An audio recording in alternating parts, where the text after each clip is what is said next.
ये कि अगर ये सारे 52 लाख वोट इस बार चुनाव में ये सारे वोटर वोट डाल देते या इनके नाम पर कोई और वोट डाल देता तो 52 लाख वोट कम नहीं होते। ये किसी भी परिणाम को किसी तरफ भी ले जा सकते हैं। आजकल चारों तरफ युद्ध की बातें हैं, युद्ध की खबरें आ रही हैं और जब से लगातार दुनिया के अलग अलग हिस्सों में ये युद्ध चल रहे हैं तब से हर देश युद्ध की तैयारियों में जुटा है और हमारा देश भारत भी युद्ध की तैयारियों को लेकर बहुत गंभीर है। इसलिए आज भारतीय सेना के हथियारों से जुड़ी हमारे पास 2 खबरें आई हैं।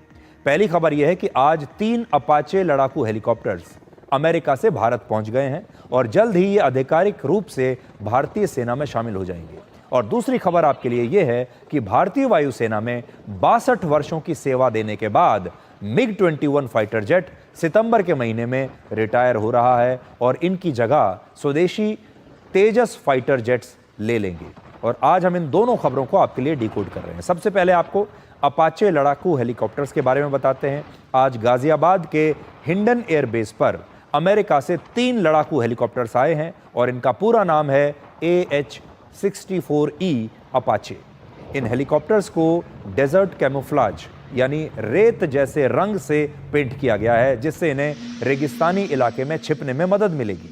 और ये पेंट इसलिए किया गया क्योंकि इन्हें पाकिस्तान की सीमा के बहुत करीब जोधपुर में तैनात किया जाएगा। अपाचे हेलीकॉप्टर्स दुनिया के सबसे एडवांस्ड लड़ाकू हेलीकॉप्टर्स में से एक माने जाते हैं और भारतीय वायुसेना के पास पहले से ही 22 अपाचे हेलीकॉप्टर्स हैं जिन्हें पाकिस्तान की सीमा पर पंजाब के पठानकोट और चीन की सीमा के पास असम के जोरहाट में तैनात किया गया है। और अब भारतीय सेना को पहली बार यही अपाचे हेलीकॉप्टर्स मिलने वाले हैं।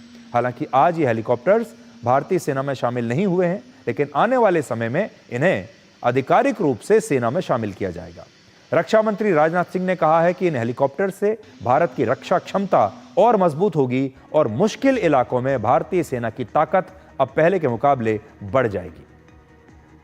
वर्ष 2020 में लगभग 4100 करोड़ रुपए में यानी भारतीय सेना ने ये 6 अपाचे हेलीकॉप्टर्स की डील की थी। 4100 करोड़ रुपए की यह डील है और इस हिसाब से एक हेलीकॉप्टर की कीमत लगभग 683 करोड़ रुपए के आसपास बैठती है। एक हेलीकॉप्टर 683 करोड़ का, जिनमें से 3 आज भारत पहुंच गए और बाकी के जो 3 हैं वो कुछ समय में आएंगे। इन हेलीकॉप्टर्स की डिलीवरी वर्ष 2024 तक होनी थी लेकिन सप्लाई चेन की में आने वाली परेशानियों के कारण इसमें देरी हुई। इन हेलीकॉप्टर्स में 4 बड़ी खासियत हैं जो इसे भारतीय सेना के सबसे घातक हथियारों में से एक बनाती है। पहला, अपाचे में हेल फायर मिसाइल्स होती हैं जो किसी टैंक के मजबूत कवच को भी सिर्फ एक हमले में नष्ट कर सकती है। दूसरा, इस हेलीकॉप्टर में एक ऐसी चेन गन लगी है जो सिर्फ 60 सेकंड में 625 गोलियां फायर करती है, यानी 1 सेकंड में 10 से ज्यादा गोलियां फायर कर सकती है। तीसरा, इन हेलीकॉप्टर्स में इंफ्रारेड सेंसर्स और नाइट विजन सिस्टम्स लगे हैं जो रात में भी बिल्कुल दिन की तरह दुश्मन को देख सकते हैं और उसकी पहचान करके सटीक हमला कर सकते हैं। और चौथा, अपाचे में एक ऐसा रेडार सिस्टम लगा है जो जमीन पर मौजूद दुश्मन के 128 टारगेट्स की पहचान करने के बाद उनमें से 16 सबसे महत्वपूर्ण टारगेट्स पर एक ही बार में हमला कर सकता है। हालांकि भारतीय सेना और वायुसेना के अपाचे में एक और खासियत है, ये हेलीकॉप्टर किसी ड्रोन से लाइव डेटा भी ले सकते हैं और भारतीय सेना के किसी हेलीकॉप्टर को ऐसी क्षमता पहली बार मिली है। वर्ष 1991 में इराक के खिलाफ ऑपरेशन डेजर्ट स्टॉर्म में अपाचे हेलीकॉप्टर्स ने लगभग 278 टैंक्स और 900 दूसरे लक्ष्यों को नष्ट किया था और उसके बाद से ही अपाचे को टैंक किलर के नाम से जाना जाने लगा। अपाचे से पहले भारतीय सेना के पास 2 स्वदेशी लड़ाकू हेलीकॉप्टर्स हैं और उनके नाम है प्रचंड और रुद्र। और आने वाले समय में ये तीनों हेलीकॉप्टर्स मिलकर किसी भी युद्ध या ऑपरेशन में पाकिस्तान के टैंक्स और बंकर्स को बहुत तेज रफ्तार से नष्ट कर पाएंगे।